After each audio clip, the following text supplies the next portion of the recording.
What up, Mike? Toronto. VK on the beat. Check.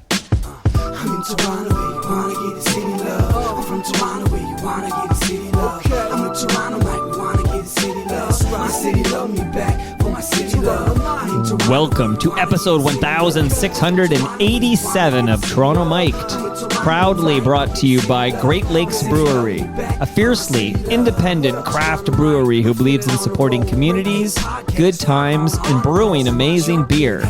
Order online for free local home delivery in the GTA. Palma Pasta. Enjoy the taste of fresh, homemade Italian pasta and entrees from Palma Pasta in Mississauga and Oakville. Yes, we are open, an award-winning podcast from Monaris, hosted by FOTM Al Grego. Toronto Maple Leafs Baseball.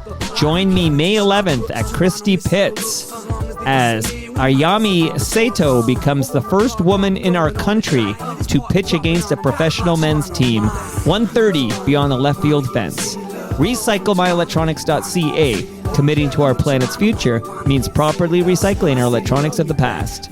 Building Toronto's Skyline, a podcast and book from Nick Iones, sponsored by Fusion Corp Construction Management, Inc. and Ridley Funeral Home, pillars of the community since 1921. Joining me today, making his Toronto Mic debut, is Menno Versteeg. Hi. Welcome, Menno. How you doing, buddy? I'm great. I love this in here. What a setup. Yeah. Slow down there. I'm just going to do an hour with you telling me what you love about this. That's what we're doing today. You digging the vibes here? I really am. Yeah. That's one of the great things about life in music is the fun adventures of, you're seeing someone's basement and there's like they're doing this awesome thing and just finding all this new stuff. Is it top secret that's in your basement? No, everybody knows. This is the Toronto Mic TMDS basement studio. But you're a younger man, but there are like legacy artists who, when they're brought down here, sometimes a PR person brings them down here. Sometimes they're just told, go to this place and then knock on the side door. But they have that look of like, where am I? And what the hell happened to my career? Like, you know what I mean? Hey, this is a boost for my career. I spent my entire teenagehood and 20s and some of my 30s, like, playing shows in places that look like this and then sleeping on the floor in the same place. So that's the Canadian star system. Yeah. Well, good to meet you, man.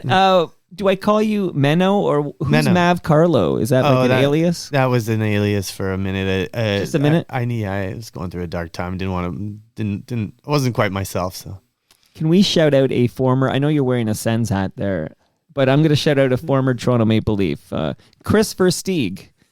Do you remember Chris Versteeg of the Toronto Maple Leafs? I mean, it was when I first moved to Toronto, I think he was playing there, and all my dad's side of the family, he grew up here in Toronto, and he has 7 brothers and sisters, and they're all rabid Leafs fans, and one of them in particular, my Uncle Eric, I think he went about 400 years back in the family history to see if we were related to Chris Versteeg when he got traded over here.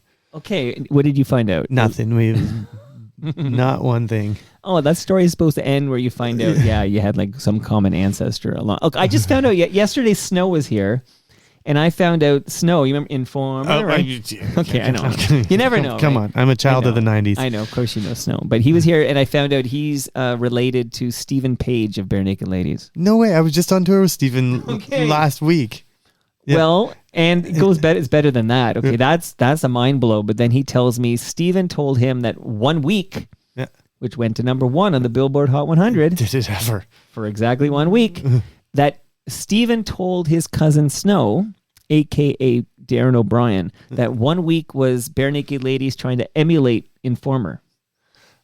I mean, because when you think about it, Chickadee China, the Chinese, right? I mean, it checks completely out. It's a whole pile of. I'm just not even going to use any adjectives for what is. Your jaw is on the floor right now. Yeah, I'm just going to love it all for what it is. That's the only way you can roll. With these kind of fun facts here. But so you're not related to Chris Versteeg. Yeah, how's Snow doing these days? Oh, dude's batshit crazy. Yeah, but. So for 75 minutes, it's like we're going back and he's telling me about He's banned from every bay in the country because he was stealing from the bay before he broke with Informer. And he was in jail when the song played on Rap City on Much Music. And he's giving me, and it's the most amazing nostalgia trip. And he's giving me these details. We listened to Jim Carrey's Imposter he did for In Living Color, his parody. Like it's fucking, and he did a Drew Carey show theme song, Moon Over Paramore. He did a cover. It's amazing. And then at the end, it got a little political. And I realized, oh, yeah, he believes in a different reality. So it's like you just sort of have to like... I had a hunch, eh? I had a hunch it was one of those stories. You know, one of those... Why does that always happen to that archetype? Yeah, and it happened. And again, we had a great time. In fact, he might come to this Toronto Maple Leafs event with me on Thursday. That's how we're now buddies, me and Snow, even though we don't align politically. I think that's amazing, and I think we need more of that in this world. You know, being buddies. One of my best friends in the world is a batshit libertarian, dare I say, even Trump-supporting lunatic. And he moved up to Dawson City, Yukon, to live with his like-minded individuals. He still uses my address as his address for the CRA, and I get his letters, and he says like, "Tell them where I am. Tell them those little motherfuckers to come after me." So. It's good to keep yourself in touch with people who think like that, because otherwise you go into a bubble and you think everybody thinks like yourself. Yeah. And some of the things he says, some of them, I'm like, you got a kind of a point. Some of them. Well, afterwards I'll give you some of the Snow stories I got, and we'll see if you think he has a point. But because we only have an hour, okay, let's go. I want to shout out 2 upcoming events that are literally within the next week. So we're going to do that off the top. Yeah. And then I'm going to get the Hollerado origin story. Okay? Oh, nice. Okay. I need that. And I got some jams loaded up and stuff. One event I need to shout out right now is happening May 9th at the Garrison. It is called it's called Let's Get Friendship Right. Of course, that's a great Tragically Hip lyric, where I think over 30 artists are going to cover songs from the Tragically Hip. That's enough of my voice talking about this event. Why don't you tell me about this event at the Garrison? That's only 3 days from now. So that's Friday night. Wow, Friday night. Tell me about this event at the Garrison. Well, it's a pretty great event from what I've been told. It's in honor of a friend of mine, a dear friend of mine who passed away, who was also one of the early supporters of Hollerado, Dave Bookman.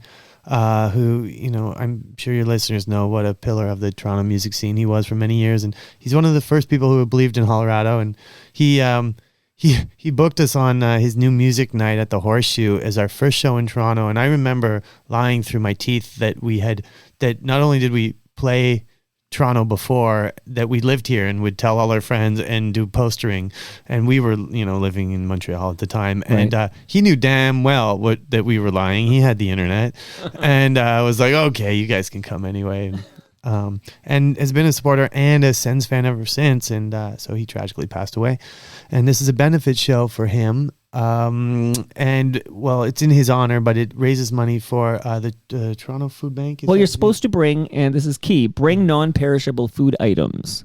Several non-perishable food items. I've got a whole bunch I collected upstairs for this event. So it's a free event, but you bring non-perishable food items for the Daily Bread Food Bank. And man, some of the artists, I'll tell you, last week, ton of great artists. Well, Brendan Canning was here on Friday to talk about this event. He's going to be playing there. Ian Blurden was here a couple of weeks ago. He's part of the house band or something. He is, and some people, some of my favorite artists today, Meg Remy from U.S. Girls is playing, and Sky Wallace is playing. A lot of good stuff. Love Sky Wallace. Yeah. Okay.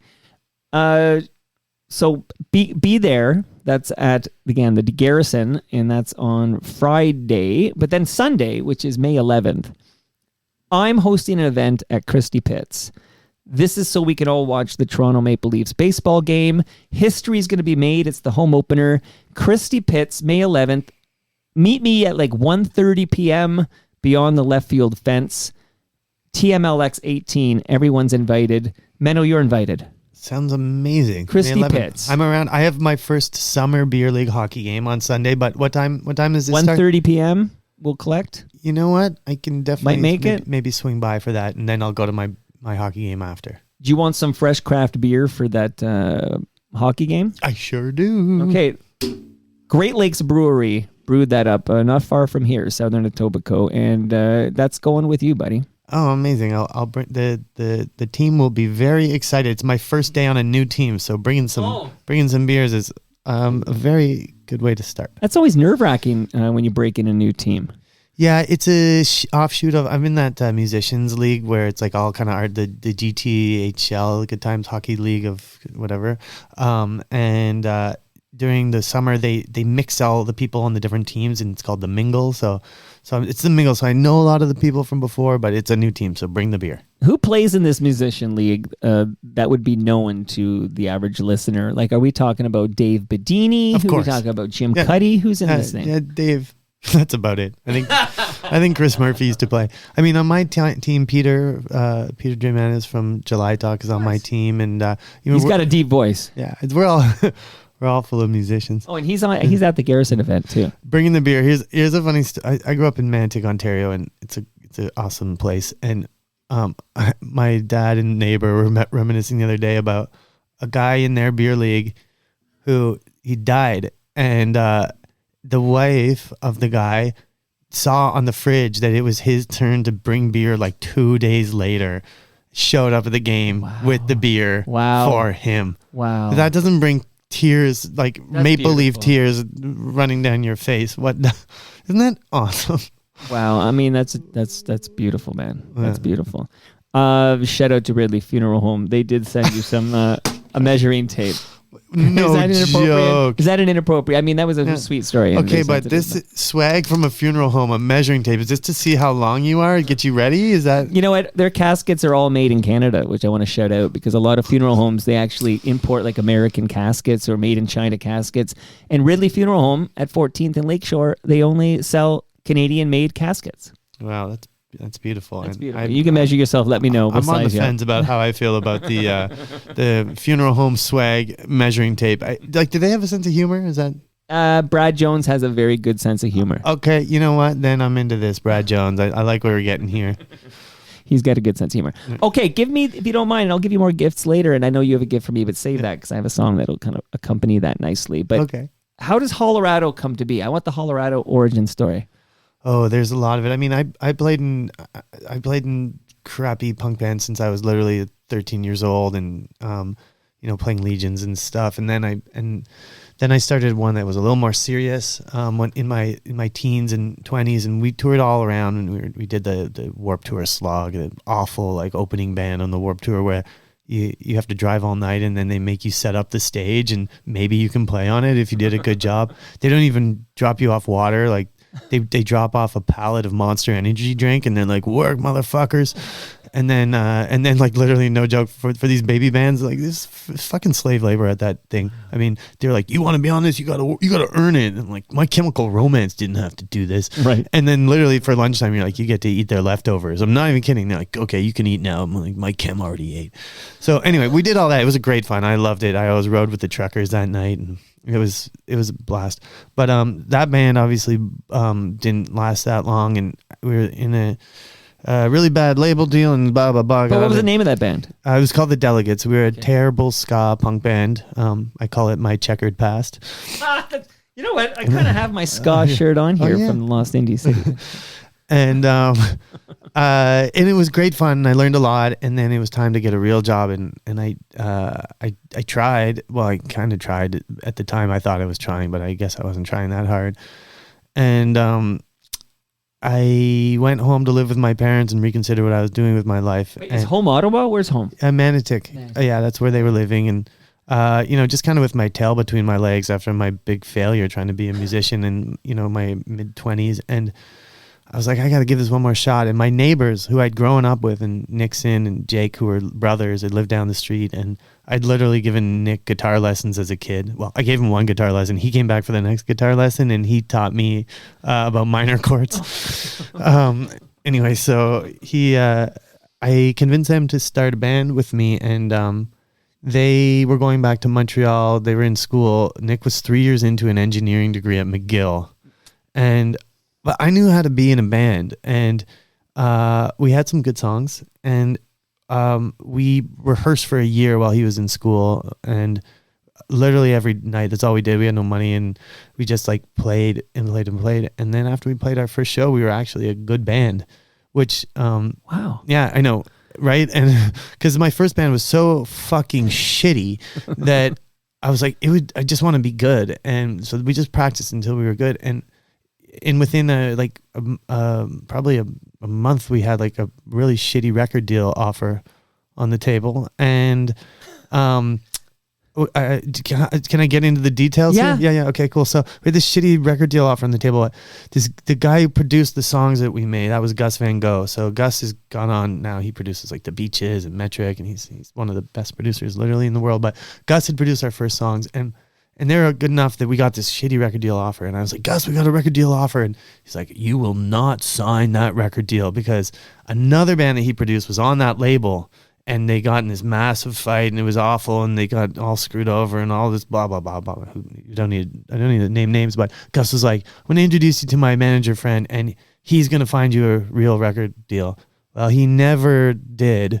We ended up starting our own record label, but I'm jumping ahead. No, keep going. Yeah, you're doing great. Thank you. Thanks for the encouragement. I don't do this. Look, long. I'm documenting the history of everything in this country, and I need this origin story. I need to hear it from the horse's mouth here. Well, I mean, so basically, we had enough legs to. I convinced the boys to drop out of school, and I had already finished, so it was a pretty shitty convince. But we went on the road DIY touring. You know, we had enough of a foundation that we could get shows, and we could live out of a van, and we're getting enough money to live from show to show. And I guess the real origin story is those demos, we called it Demo in a Bag. And the way that we sold it was that we would go on tour, and then we'd stop at a Best Buy, and we had a laptop with us, and we'd buy a CD burner from Best Buy, 100 blanks and 100 Ziploc bags.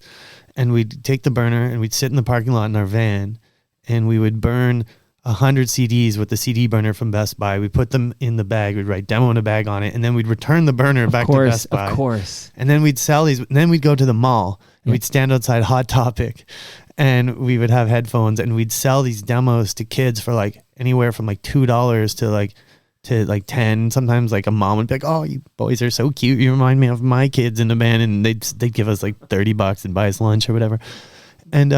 And it got us around. That was kind of the start. So Demo in a Bag leads to Record in a Bag. Yeah.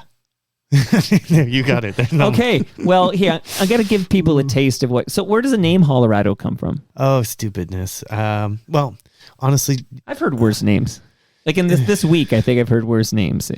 When we started, we were trying to write a rock opera. I was smoking so much pot, and we all were, and we were like, that would be cool, and that's the worst idea ever. But I was like, well, imagine if it was good, not like you ever listen to Tommy or something by the Hood, and you're like, what the fuck are you even talking about?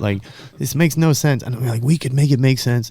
So we started writing that, and I think Hollerado was supposed to be the capital city, maybe, or I don't know. Colorado. Yeah, well, in that song Americanorama, which literally the lyrics make no fucking sense, but yeah, that one there, yeah, that's the one. And no one's ever been like, what the hell are you talking about? But Denver, USA, you came down from the top of the mountain in this imaginary stoner ice world we invented that the seas have risen, and then they all froze over, and the only thing left is Denver because it's at the top, and it's mile high, yeah, and it's the capital city, and it renames to Hollerado. I don't know. I think that was one stoner idea we had. Anyway. Whatever. Well, everyone talked us out of that idea pretty quick. So, okay, let me give the listenership a taste of this, and then I got to tell you a fun story about. I just had an experience at my audio dealer. I had to get a pair of headphones. Okay, I bought headphones when did I buy these frickin' things? Maybe 12 years ago. I bought this pair of headphones for $19. Oh, that's a real long lost in pair. And then then the price went up pretty quickly to $35, and then they discontinued Sennheiser or whatever, discontinued that kind of headphone and replaced it with $89 headphones. Okay. Mm-hmm. So this story is really boring myself even, except they broke, and then I said, well, I don't want to throw out this headphones I've had for 12 years. I kind of want to repair them. Mm-hmm. So I went to the audio guy, and then someone did their magic and repaired these, splice and everything. It was $33 for the repair. To repair my... Still cheaper. than the new ones. But I actually had this moment of like, oh, this is an interesting amount, 33, because I paid 19 a long time ago. Yeah. The new, which are probably a little better, but still, the new, to replace it, it's 89. I paid 19. I can probably go on, I don't fucking want to do it, but I could probably find something for like $30 on Amazon that would kind of replace it or whatever, maybe. Yeah. So what would you have done? That's great. I'm really into repairing. Like I bring my clothes. There's a great like a old school like seamstress tailor, Maria in Washington, who lived down the street from where I live, and they'll mend your pants for like $5. I do that stuff all the time. I'm with you spiritually. Like I'd rather repair, but then I figured, I just spent $33 to repair like a pair of $19 headphones. Yeah, and I know, but if they work and they're good, with my gear, like I play old pieces of shit guitars, but they work great, and I just keep repairing them because they work.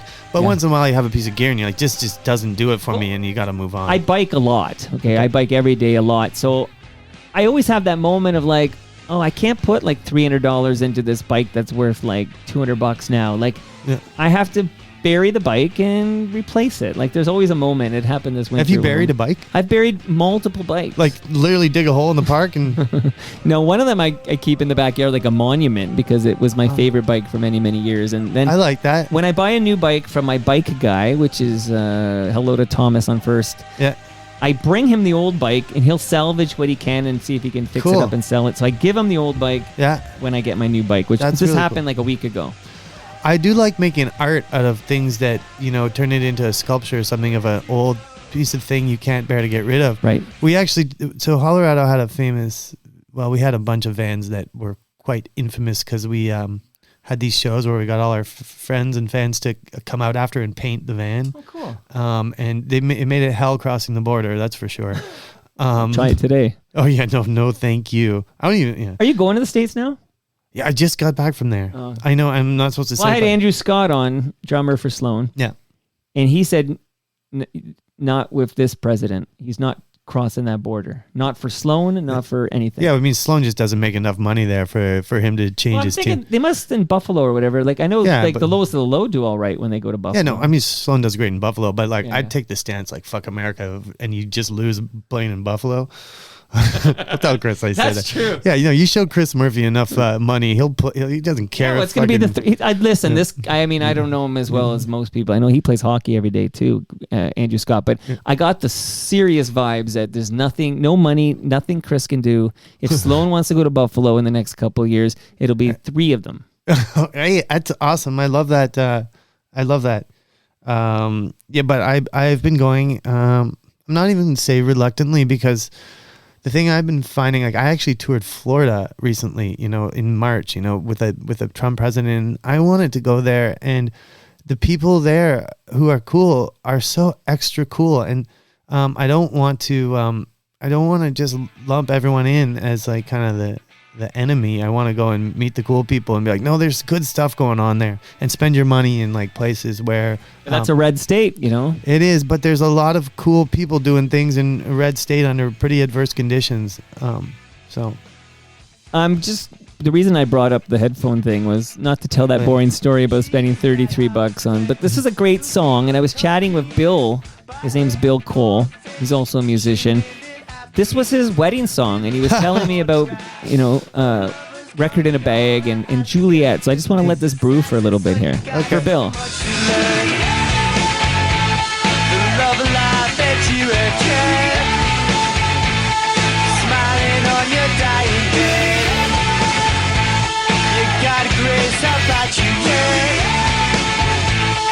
Smoking her last cigarette.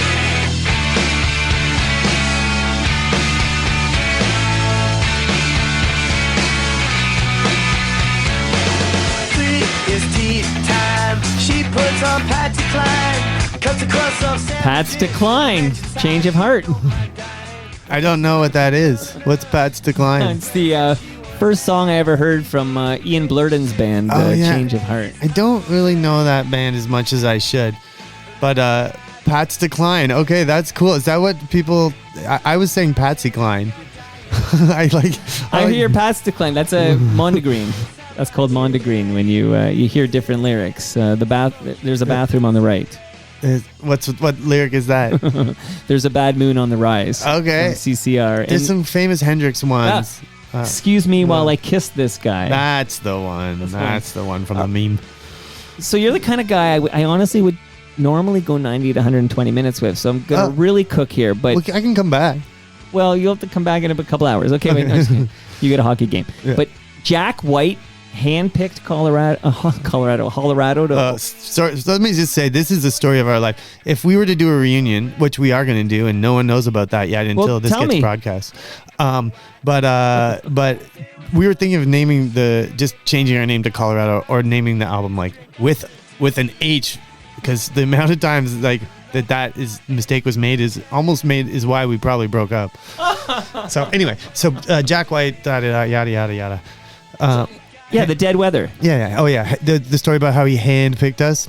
Tell me the real talk. That's here. all a load of shit. Like, come on, you hear that about any band ever, and it's like a bunch of agents owed some other people, and they try to get some talking point. Like Jack White, like maybe he listened. Who knows? Like, oh yeah, he handpicked this band to open, and it was all and we were, when you're 25 years, whatever we were, you go with it. You're like, oh yeah, like.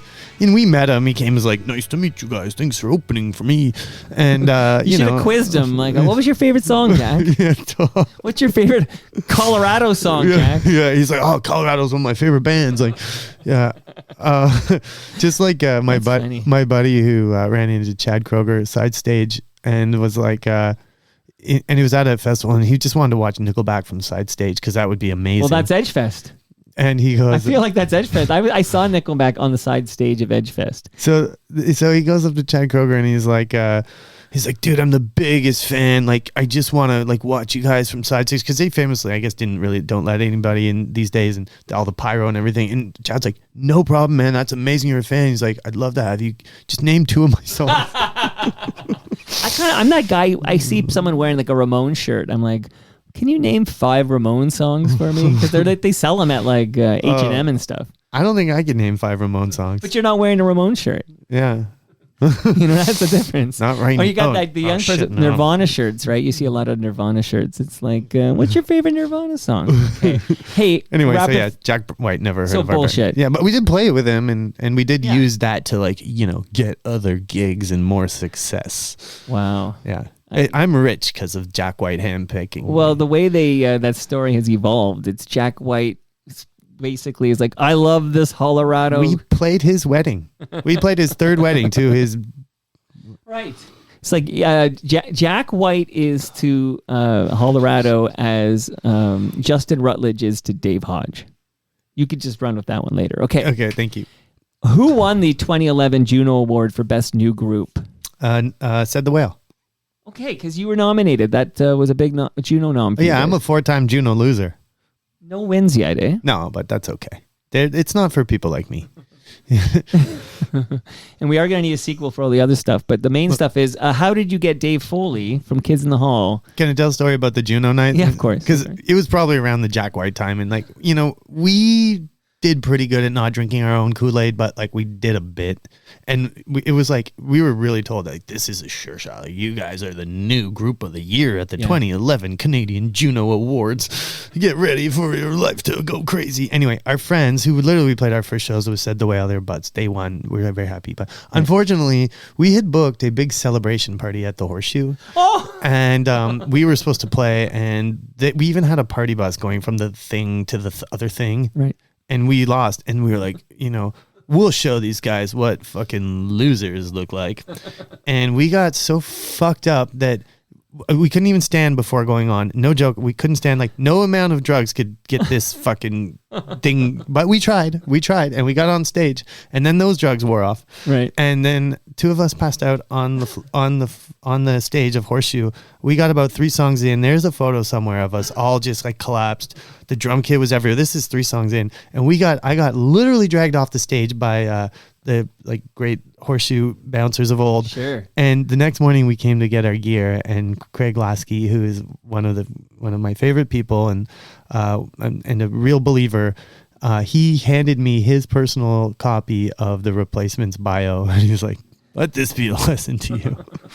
Anyway, I don't think I read Lesson it. learned. I didn't read it till like 10 years later, which was too late. Well, it's never too late. Dave That's Foley, what I'm saying. you just hired Dave Foley, like from Kids in the Hall? No, he came to a show of ours in LA on that very first tour. 3 of the guys weren't old enough to get in the venue.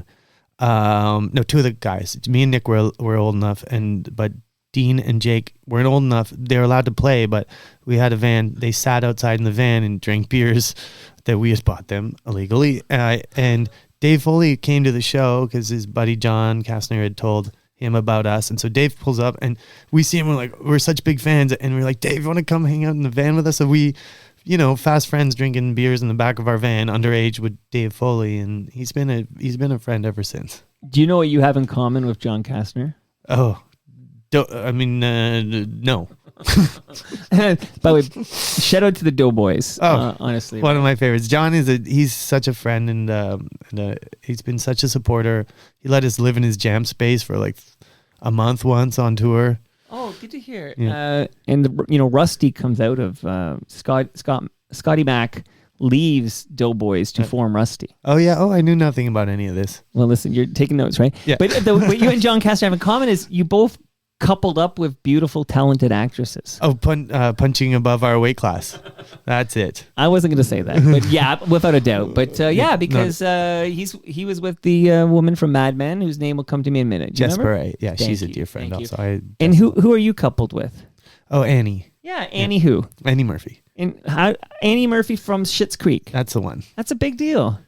I mean, what about it? It's a big deal. I love her dearly, and she's the best, and I love that so much. But it's when you're in it, it's just your life, man. You're just a happy guy in love. Like it's all the externals. Are like, wow, that's a fun fact. It's a pretty wild life. We try to keep that whole thing, out of like the focus, because it can become the focus really quickly. And I've done a bunch of interviews. I've learned not to like. They just want to do 90 minutes on Annie.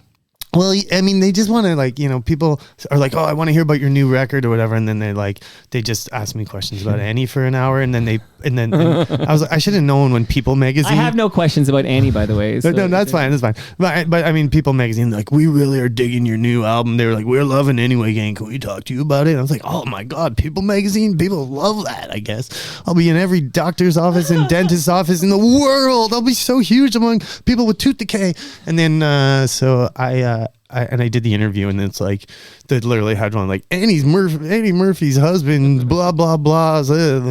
Anyway, so you talked about going 0 for 4 at the Junos, so she's got like more trophies in the trophy case than you do. That's for sure. And I don't have a trophy case, literally. You need trophies first. And not really. I mean, one day I'll. Oh, fun fact so we're going to get to Chris Murphy in a minute here, and won't spend too much time. We'll spend more time on Chris Murphy than Annie, okay? But Chris Murphy is basically, I call him my other dad. Well, the fun fact dropped on me by Andrew Scott, because I've had all 4 guys over, but it was only a couple of weeks ago Andrew Scott came over, so it's fresh in my mind. But he says, Sloan never won a single East Coast Music Award. Like, isn't that fucked up? Like, you'd think they won all of them. By fucked up, it's just like the whole thing is fucked up. Giving awards for music, but that's what Andrew said. But like, okay, that's funny. Like, I don't care. Like, I never won pop duo of the year. Like, well, I mean, well, Chuck D said it best. He said, "Who gives a fuck about a goddamn Grammy?" Chuck D, I mean, there's a reason he's one of the greatest of all time. He cares about the important things. Well, speaking of goats, okay, so Dean and Jake are members of Hollerado, right? Dean and Jake. Dean and Jake, also the names of Mark Hebscher's sons, Dean and Jake. So that's just like a useless fun fact I'm throwing out for the listenership. Who's Mark Hebscher? Sportsline, remember with Jim Taddy? You're younger than me, so you might have missed the core Jim Taddy, Mark Hebscher years of Sportsline. I seem to the name rang a slight bell. People call him Hebsy. Yeah, no. Yeah, you're too young. Okay, and you're also, I don't even know if Ottawa gets this thing or whatever. Like, maybe it's you had to be like raised here. Yeah. Maybe. Okay. I remember Mike Peluso. Okay, so there's a name I'm not sure I know. So he was a goon for the Senators in the 90s. Yeah. Great. 5 series. So since the rebirth of the Senators, there's been 5 series between the Leafs and Sens. 5-0 for the Leafs. Like 5-0. Isn't that nuts? Isn't that crazy? I think it's crazy. You know what the because- worst part about it for me? Tell It's me. like what's happening right now is that I have to go tomorrow and cheer for the fucking Maple Leafs and be happy for my friends who. You don't have to. You can root against the Leafs. I'm not that kind of person. You're a nice guy. Well, Because I would have my friend was a big Habs fan, and Leafs. I don't know Habs not Leafs Habs, but Leafs are eliminated. Habs go on. I'm still rooting against the Habs. because you don't like them. Yeah, because I love to hate them. Well, get used to the next 5 years being very painful for you, because you know who's at the top of the hill right now? It's the Leafs, and they're about to go down the other side. And you know who's about to get to the top of it? The Habs and the Senators We'll are going see. to be awesome in the next 5 years. So I live in the present, Menno. yes, I want to play like what I think is the big Hollerado jam, and then we'll wrap up Hollerado, and then I have some more fun for you post. I'm curious to know what the big. Ready? I think this is the biggest one, but I could be wrong. I listen to a lot of Edge 102. Okay. Oh, that one. Huh. My opinion.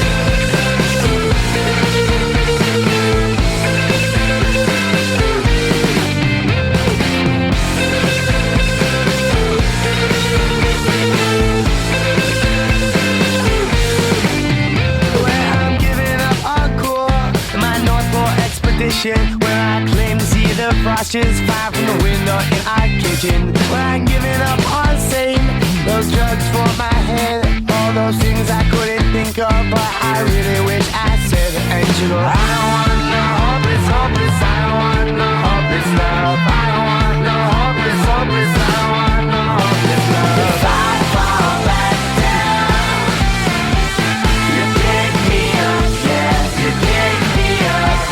If I fall back down, you pick me up, yeah, you pick me up.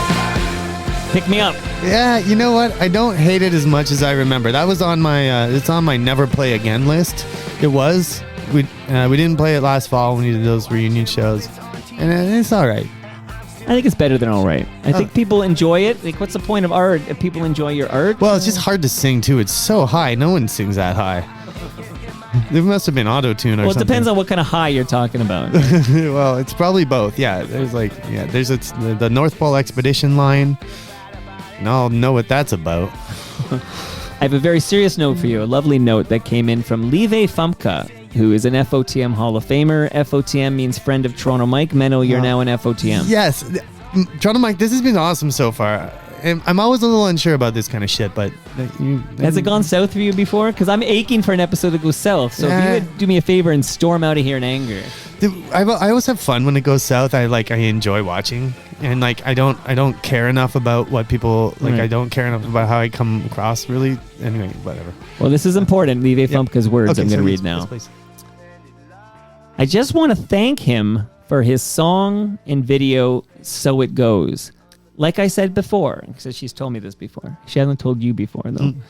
My mom's family hid Jews, and in 2005, we went to Amsterdam for the Vad Veshem ceremony, where we, myself and two cousins, who are all named after my Oma, accepted the award.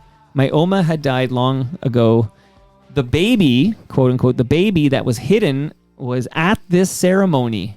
He's the one who put her name forward. I got chills, man. Yeah, that's the good stuff.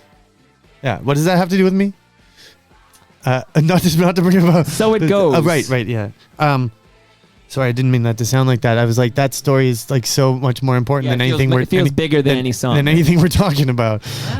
Imagine you're there and you're at Yeah. the ceremony and Yeah. somebody, an adult, of course, was the baby who was a Jewish baby Unbelievable. who was hid by Successful. Live Famke's mom's family. Successfully. Yeah, no, it's unbelievable, the stuff that went on. And it just was the 80th anniversary of the liberation last week. A bunch of my aunts went, and they were living there when it got liberated. My dad wasn't born yet, but my aunts were. And And we got the tulip. You're from Ottawa area. You've seen these tulips every spring. they're so beautiful. Yeah, Yeah. it's worth the drive. Yeah, I love seeing them in Holland too. When we shot the music video for this song, although we like timed it wrong, and a lot of them were already sold to Canadians in the supermarket, but they were the ones that were left were very beautiful. So thank you. Yeah. And of course, your name very Dutch. It is, and Levi. Lieve Fumka. That sounds very Dutch, also. Because it means sweetie pie or something like that. No way. Yeah. See, I don't speak any Dutch, even though when I crossed the border into the Netherlands, I actually, because my dad's Dutch, I have a Dutch passport, and I was like, I'm such an idiot, and I was like, I'll just cross with this, and I crossed, and the guy started speaking to me in Dutch, and I couldn't even speak back to him, and he looked at me like he just found like 40 pounds of like Afghani heroin in my suitcase. He was so disappointed, and I swear he almost, and so I don't cross with it anymore.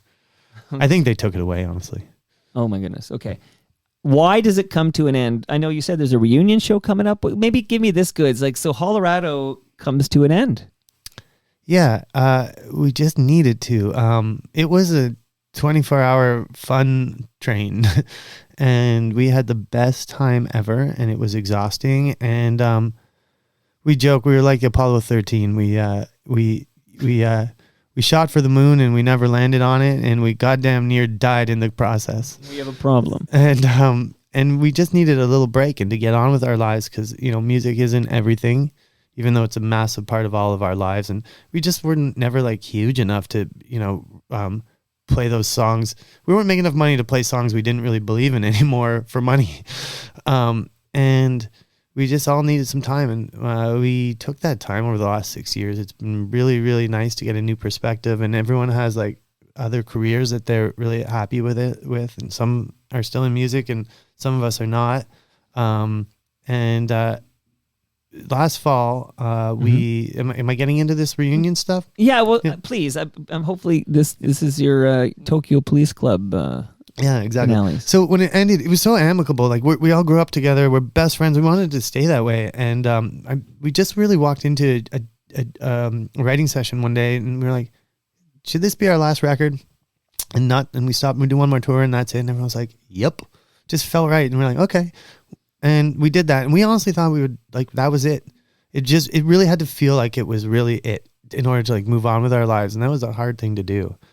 And we did that and took a break, and we did this whole tour. It was so fun. The One Last Time tour. The One Last Time tour was ridiculous. Great name. I don't think we slept for 4 months, and then we played 3 shows at the Danforth Music Hall, and then an open mic at the Horseshoe to like end it all, and we had all our friends play, and it was amazing. It was a great way to end.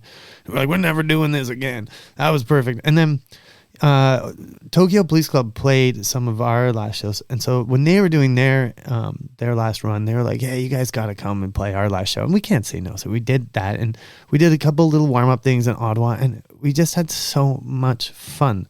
And we just remembered like there's the pressure's off, and it felt like we were kids in the garage, and that's amazing. It was so amazing. And so and then we were like, should we do more of this? And we're like, well, I don't want to just be that I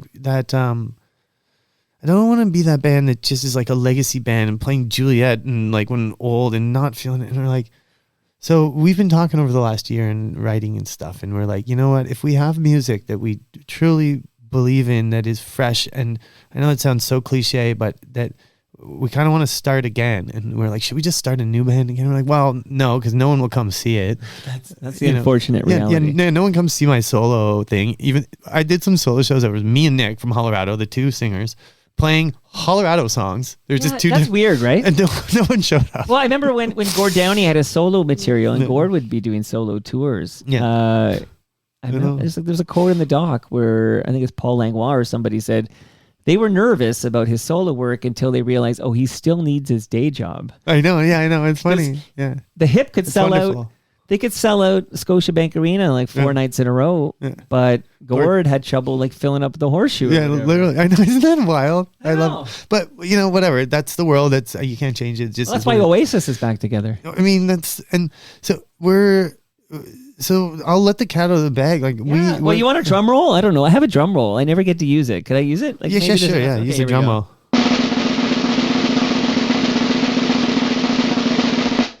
We're doing one show in someone's backyard. Is it mine?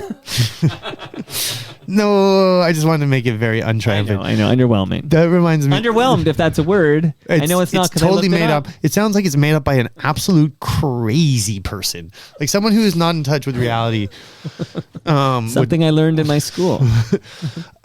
So I've been writing a lot and doing some stuff, and we got something I think that we're really proud of. We're going to start it off real slow and small, and as if we're kind of starting again from new.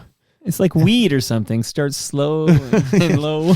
Yeah, we're in our gummies phase. Yeah. Well, I mean, that's part of it too. Like we're all in such better places. We're older, we're healthier. We have like routine and lives and families and pets that we love. And it's really been amazing coming at it with a new perspective. And yeah, I guess the cat's out of the bag. Mike, I'm happy to hear this. So is there going to be a tour? No. But you're going to have a new studio album?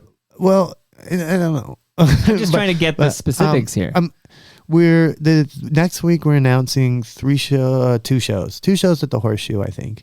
Kind of where we started, and then we're doing a couple little festivals, and then we're doing Ottawa, same thing, like some small shows, like at the place where I used to play in my punk band, like the Saw Gallery, when just a small. Do you want to play TMLX 19 on June 26th at Great Lakes Brewery? What is that? It's my 19th Toronto Mike listener experience. No way. Palma Pasta is feeding everybody, and I have some exciting news. I know you got to play hockey, but it's frozen solid. It'll make it through the game. I have in my freezer, delivered today from Palma Pasta, a lasagna for you. That is such great news. I love lasagna. Okay, but the condition is Annie has to eat some. Honestly, here's a fun fact. Annie hates lasagna. Sorry, Palma Pasta. Okay, I made that up. Is it actually lasagna? Yeah. That's not a joke. So this is empty, obviously. I was but in my freezer, you'll have it when we leave. We got to date a photo, and I'm going to give you your lasagna. Yeah, I love lasagna. I love a lot of layers. There's a lot of layers. It's honestly delicious. Like Peter Gross tells me it's the best lasagna he's ever had that wasn't made by like a Nona. Nona's make good lasagna. Palma Pasta is the next best thing. It's delicious. All right, Palma Pasta. But they are feeding us at TMLX 19 on June 26th. And I can measure how high the lasagna is, how many layers there are with my Ripley Funeral Home measuring. Ridley with a D. Yeah. Ridley with a D here. So this is exciting because last time Hollerado played together was in support of the Tokyo Police Club final shows, right? Mm-hmm. And that was, like you said, November 2024. Mm-hmm. And it sounds like fans of Hollerado are going to get an opportunity to see Hollerado again soon. It sounds like this is coming up. It's going to be November 2025. The dates are going to be November 22nd and 23rd, I believe. Wow. At the Horseshoe. And, we're starting slow, but with some new stuff and people, I hate when a band comes out with new stuff generally. Right. But I want to try and do some new stuff that represents where we're at now and that the people who liked us can get on board with and see if we want to keep going with it. So if there's new music, will it be on the Royal Mountain Records label? Oh yeah, no one else is stupid enough to sign Hollerado. Okay, we need to tell people what Royal Mountain Records is, but actually I'm going to play a song that, like you said, nobody wants to see you solo. I'm sorry to hear this. This is a sad fact of this world we live in. Nobody wants to see you. They want to see Hollerado. They want to see you. Now, it doesn't even matter what songs you're playing, but can I play a bit of a Menno jam? Yeah, sure. And then you can give me a gift because I've given you too many things. Yeah, you got to even it out. This one I love. Yeah, I like it too. That's Doug Paisley on guitar and Nixon Boyd from Hollerado on guitar. Kid moves to a small town, makes for a real messy opening verse. I was 8 years old when I got my nose first busted up all over my shirt. But you learn the spots for swimming in the summer. You learn to pass the puck. And you learn sometimes it's best saying nothing when you don't want to test your luck. There's a fish out of water. You can sing of yourself. Every place you It's go. so funny, right? There's a fish out of water in everyone you know. Menno, what do you got in your hands there? This is the album that this is off. Yeah. It's also one of the reasons that it felt right to do Hollerado again. Is like I got my folky side like it didn't go well in Hollerado. People were like, just shut up, and this is this music I grew up on, and a lot of the music that I write, they never really got a place to put it, and it was nice to finally put this record out. Well, this is your first solo album. It is. I know. At 44 years old, I put it out. I don't have any solo albums. Hey, it's never too late. No? It really is. Do I need to be able to sing or play an instrument? No. This is clearly evidence. Yeah. I am punk. Just Thank you so much. So thank you That's so for you. much. This is, I have vinyl. There's some Tragically Hip, some Maestro. There's a whole whack of vinyl. It's going to go in the studio. That's the record that has the song that I've been trying to learn. I'm so bad at cover songs. What are you playing at the Garrison? I'm doing long Friday? time running, but My wedding song. no. 100%. Yeah. Oh, that's wonderful. It's a really special song to me. I love it so much, but I'm terrible at I'm not exactly a good musician or a good singer. You can see the air quotes for all you radio listeners. It's just not how it is. It was a joke through all of Hollerado how numerous people's livelihoods depended on my singing ability. But some say Neil Young can't sing. He's better at not being able to sing than I am. But I started singing lessons.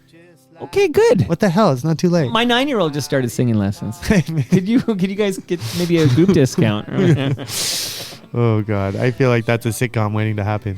Okay, amazing. So Why We Run is this solo release, and I've got vinyl now, and this is the song we got in the background. But can you tell me just in a nutshell, what the hell is Royal Mountain Records? It's basically a record label I started because no one wanted to sign Hollerado and put out. We had this idea, to put out a record in Ziploc bags across the country, and everyone was like, "You're an idiot." And I was also in a really bad experience with my old band before with a record label. And, it was something I always wanted to try, so we put out our album, and that was Record in a Bag. It did well, not crazy well, but well enough to keep going. It actually did Bill go. Cole's wedding song is a song from that album. Yeah, it did go gold, but we came out in 2009, and it went gold last summer. Oh, So, whatever. It took 14 years or something to go gold. it's a slow burn, long time running. Yeah. I mean, so we put that out, and then along the way, I stumbled across some other really great bands, way better than, our bands ever was. Well, not better, different, and definitely more successful, a lot of them. And we helped them. I always like to think, though, that the great bands that we worked with, they would have done it regardless. I don't take any credit. They would have found some other label, but right place and right time, and believing in something maybe before someone did. And yeah, we signed a couple of Toronto bands, East Coast Transplants, Always, and Pup early on. And These are big bands, sure. oh yeah, These are amazing huge bands. Great bands. And as I said, if it wasn't us, it would have been someone else, but it was us. And so that helped propel it, and it's still going. I help out on the creative side now still, and I do stuff one of the bands from Halifax, they're a bunch of kids in their early 20s getting their first van. I'm going to go test drive a van for them in Toronto that they're I like that kind of the practical stuff I can help out with. I don't do anything important in terms of I don't go anywhere near the money. I don't go, they don't let me I don't like any of the industry parties or any of that kind of thing. I don't do any pitching. I just it kind of drains my soul, that part of it. But there's people who work there who are Connor who works there, and Dina who works there, and Paul who works there, and Haley. They do such a great job at that, and they love it, and the artists love working with them, that I can stick to what I'm good at. So that's my role in that. And also, it's worth noting that you got some attention when you co-founded this label for contributing to bands' mental health funds. Oh yeah, that was fun. Well, after Hollerado stopped, we were all in kind of rough shape, and I was able to afford therapy for the first time in my life, and I went to it, and it really, really helped. And I was like, wow, if only I had this along the way, maybe we would have been, our careers would have been different. And we did some therapy as a band kind of thing, but never, not the personal, right. Actual therapy we all needed to work on our own shit. And it helped so much. It really, really did. And I feel like it would have made touring more sustainable. And I wanted to share that. And it was crazy when it's not much. We give $1,500 per band per album cycle to use if they need to get, treatment, or counseling, or people have used it for dental work or whatever you need that's just going to make you touring more comfortable and make your job easier. I think that should be it should be part of our national healthcare system, but it's not. And 100%. And also, I think all the labels and managers and Ticketmaster who make money off these artists and all sit at their day jobs at home making a shitload of money, they should be contributing to a fund that pays for all this stuff, that's for sure, but it's not. So I do my thing, and God, I got flown around the world to talk about this. Like, I went to talks in like all over the US and in Ireland and the UK, and like talking about this new revolution thing, and everyone's like, oh my God, you're changing the game, way to go. I was like, yeah, we should all like kick in just like fractions of a penny towards, you know, our artist health, and everyone's like, you're crazy, you know. And so no one's really done much about that since, and whatever, it's not my problem. I do what I can, and the artists who we work with at Royal Mountain really appreciate it, and that means a whole lot to me. No, good on you, man. Kudos to you for doing something. You can laugh it up with $1,500 a band isn't that much. It's $1,500 more. Oh, it helps. Yeah. Than they got right now. And right? and also like so many of the therapists and stuff that we work with, they're like, they get it. They're like, we'll do it for $50 a session or whatever. You know, they give these discounts to bands and stuff. There's people who get it. There's people who are fighting the good fight. There really, really is. And is that a Triumph song? Fight the good fight. I don't think I've known one piece of music you've talked about. Okay, what's our piece of music we have in common that we both love? We're Tragically Hip. I mean, yeah, definitely. Come on. If you're watching you were watching Sens and Leafs on Sportsnet for the first round, and they had a song from Triumph that was played all the time. So I mean, Triumph was all over it, but. I'm actually too young myself. Like, even though I got some years on you, I'm too young for Triumph myself. But I've had these guys on the program, so it's like they're all fresh in my head. What's their big song? Okay, I'm gonna play the biggest Triumph song according to YouTube right now. I'm just gonna play it for you to see, see if we can get this, because I think they got some big jams. I feel it's like don't stop, going for it, keep those going. Kind of songs. Thing, yeah. It's those kind of songs. Break down the door, oh yeah, the boys are coming home. I don't know. Why don't you write a song like that? Okay, so I'm just searching Triumph. We do. We have them. We wrote one for the new record. Oh, you know, the problem is that it's Triumph gets you a bunch of motorcycle shit. So I actually have to add band to it here. Oh. So this is real time. I'm going to... Yes. And we're going to see what the first... Okay, here is... Don't tell me. Okay, so just listen. Listen. Hold on. It's coming. Here we go. Hold on. This is nothing like I expected Triumph to sound.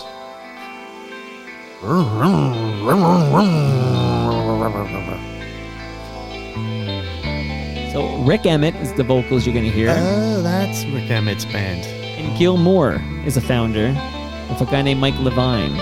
Same old story all over again. So this is Triumph. He's a good singer. I'm going to sound like that after singing lessons. Almost definitely. Why don't you just go get singing lessons from Rick Emmett? He'll help you. Yeah, Rick, are you listening? Can I come for singing lessons? I think that's a great story. I think he's in like Mississauga or something. Rick, I'll learn your band. Oh, this rules. So they've been playing the shit out of this thing during the NHL playoffs on Sportsnet. Man, shows you what my ears do. Well, now when you hear it, you'll be like, oh, that Toronto Mike guy played this for me. But hold on, I'm waiting for the chorus because so many chords in this. Maybe not. Oh yes. Oh. You gotta listen to this before your hockey game. I love that guitar riff. Like, I'm a big fan of chicka chickas. Those are some good chicka chickas. Before I say goodbye to you, you've been amazing. This has been amazing, Mike. You want to know what my favorite chicka chicka is? There's a lot of good ones. You know the one in Creep?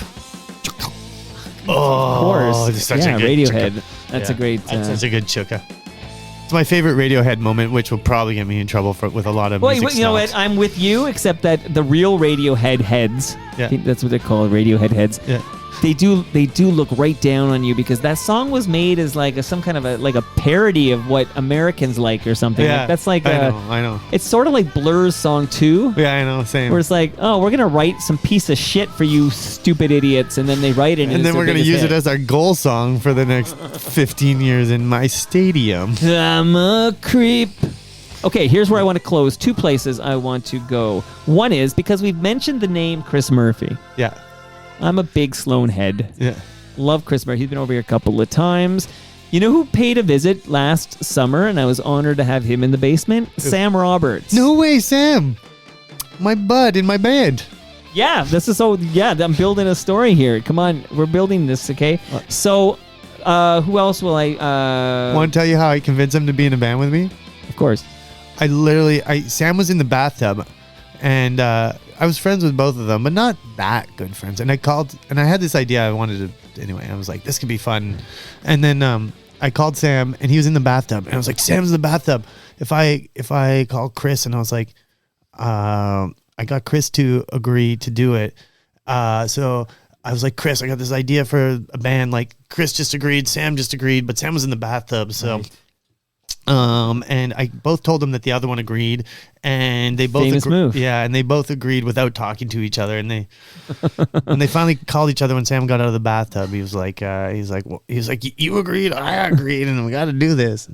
So the 4 members of Anyway Gang are Sam Roberts, Chris Murphy, you, and the only guy in the band who hasn't been in the basement yet, and we got to rectify that at some point. Dave Monks from Tokyo Police Club. You 4 are Anyway Gang. You know Chris Murphy's got 19 of these side projects. Yeah, I think he calls this one his Plan L. If Trans-Canada Highwaymen doesn't work out or whatever, he's got the Anyway Gang. But just tell the people, what the hell is Anyway Gang? Are you guys still a going concern? Is it still happening? I think it'll come around again, yeah. I want to be a casino band in my old age with them, but by the time I'm in my old age, Chris and Sam will probably be in coffins. So they'll be at Ridley Funeral Home. That'll be it. Thank you for reminding me here. Okay, so I do have a couple more sponsors I just want to give love to. RecycleMyElectronics.ca.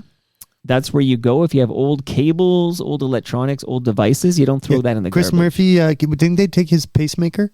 You know, Chris is the funny one, but I said that to Patrick Pentland, and he got his back up. Like, he goes, I'm pretty funny. Like, I don't know if he would agree, but I find Chris to be very funny. Oh, Chris would certainly agree with you. Well, Chris would agree, but it was Patrick who didn't agree. Well, Patrick felt like I was saying he wasn't funny, but the fact is, Chris is the funniest guy I know, and I hate to admit it. Basically, every Anyway Gang show is like I just talk, and then he just turns what I said into a roast of me, and it's always funny, and I love it.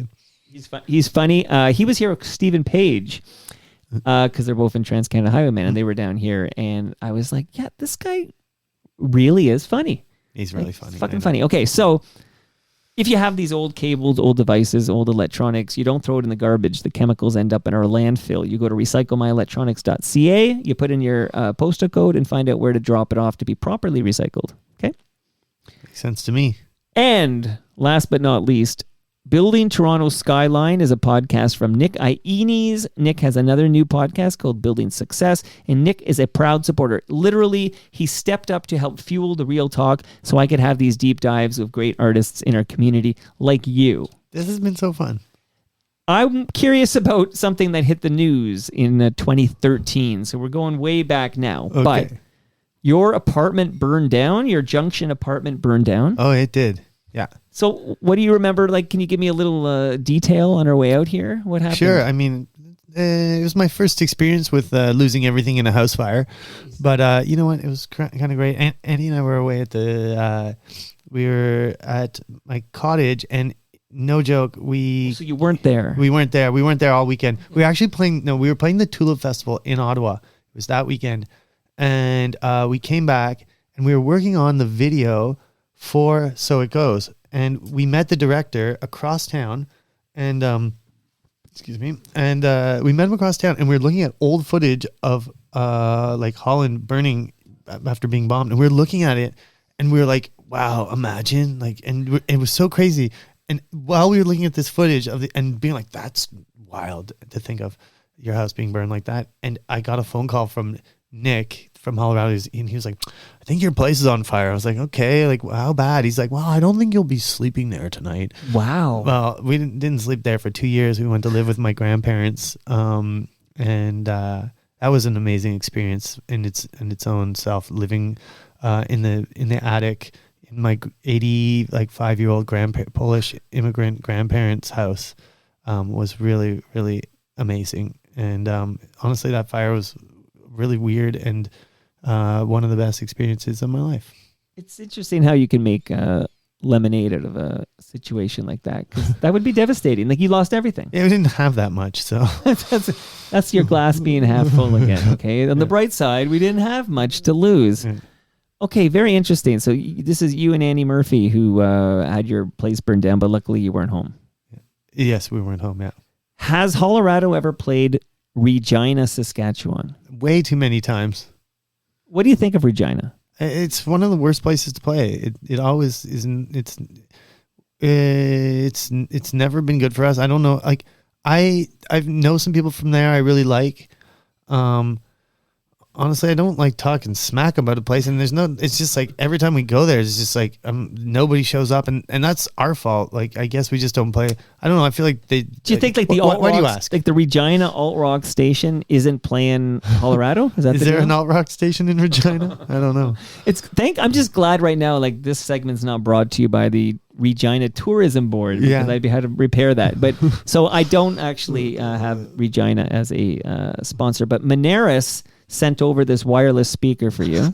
And you. with that wireless speaker, when you're listening to your jams, you can also listen to season 8 of Yes, We Are Open, which is an award-winning podcast from Moneris, hosted by Al Grego. And this week, Al went to Regina, Saskatchewan to visit Gloria Walsh, manager of Creative Kids, a charitable organization dedicated to removing financial barriers for Saskatchewan children aged 4 to 19 so they can participate in arts and culture. I feel like you'd be way into what they're up to at Creative Kids in Regina. So that inspiring story is a latest episode of Yes, We Are Open, and you can listen to that in your on your new wireless speaker, Menno. Thank you very much for that gift. I feel like this will come in a lot handy this summer. You know, and don't let that burn in a fire, okay? So no more fires for you, Menno. Knock on fake wood. On our way out, I'm going to remind people that, yes, you are coming to TMLX 18 on May 11th, 1:30 p.m., Christie Pitts, beyond the left field fence. Find me, say hi. We're going to have a great time. We're going to watch history being made. But I also would love you to go to the event at the Garrison on Friday night. Doors open at 7 p.m. There's a couple of sets of some great artists. Ben from Billy Talent is on the list here. My friend Annie Mays, and of course his Sky Diggers bandmate Josh Finlayson. They're on the bill here. I'm just looking. Hugh Brown, who's been over here, he's on the bill. Some great John Bora, Justin Rutledge, and of course Menno. You're on the bill, and you're going to do long time running. I'm gonna try my best. No guarantees. That's a big one. You know, that's a big. It was one of the first songs I ever tried to learn, and I still haven't learned it. I couldn't learn it when I was 13, and I tried to learn it. His first show I ever saw live was the Hip at another roadside attraction with Midnight Oil and some other band. I think April Wine. I didn't like them. But Maritime Zone. but I was like, you know what? I'm gonna take a crack at that song and try and get it for once. And well, onwards and upwards. We're going to hear it Friday night. We're going to hear it. You're going to hear it either way. Yeah. Everybody brings a non-perishable food item, or 2 or 3 or 4, for the Daily Bread Food Bank. The Garrison Friday night. Menno, I love this, man. That was really nice, Mike. I appreciate you having me on. You're doing good stuff down here. Got to share the love with the peoples, you know. And shout out to Stephen Stanley, an OG member of Lowest of the Low, and Elliot Lefko. Shout out to Elliot Lefko, who still says no to my polite invitations to come on this show. But he loves the show, and that really is all that matters. And that is... Did I wreck it? You wrecked it, man. You obviously haven't listened. No, I've never listened. You never listened. Listen to Brendan Canning. He was on Friday. You'd love it. And that brings us to the end of our 1,686th show. Do you think I have the right number? Menno, are you paying attention over here? I am. We're wrapping up Hold here. on, I'm taking notes. It's 87. You know what? I did fuck it up. We'll do it again. Okay. And that brings us to the end of our 1,687th show. Go to torontomike.com for all your Toronto Mike needs. Much love to all who made this possible. Again, that's Great Lakes Brewery. That's Palma Pasta. Don't leave without your lasagna. I can't wait. Moneris, Toronto Maple Leafs Baseball, RecycleMyElectronics.ca, Building Toronto Skyline and Ridley Funeral Home. Brad Jones is here tomorrow. We're going to record a new episode of Life's Undertaking. Subscribe and enjoy Brad's excellent podcast, Life's Undertaking. See you all tomorrow.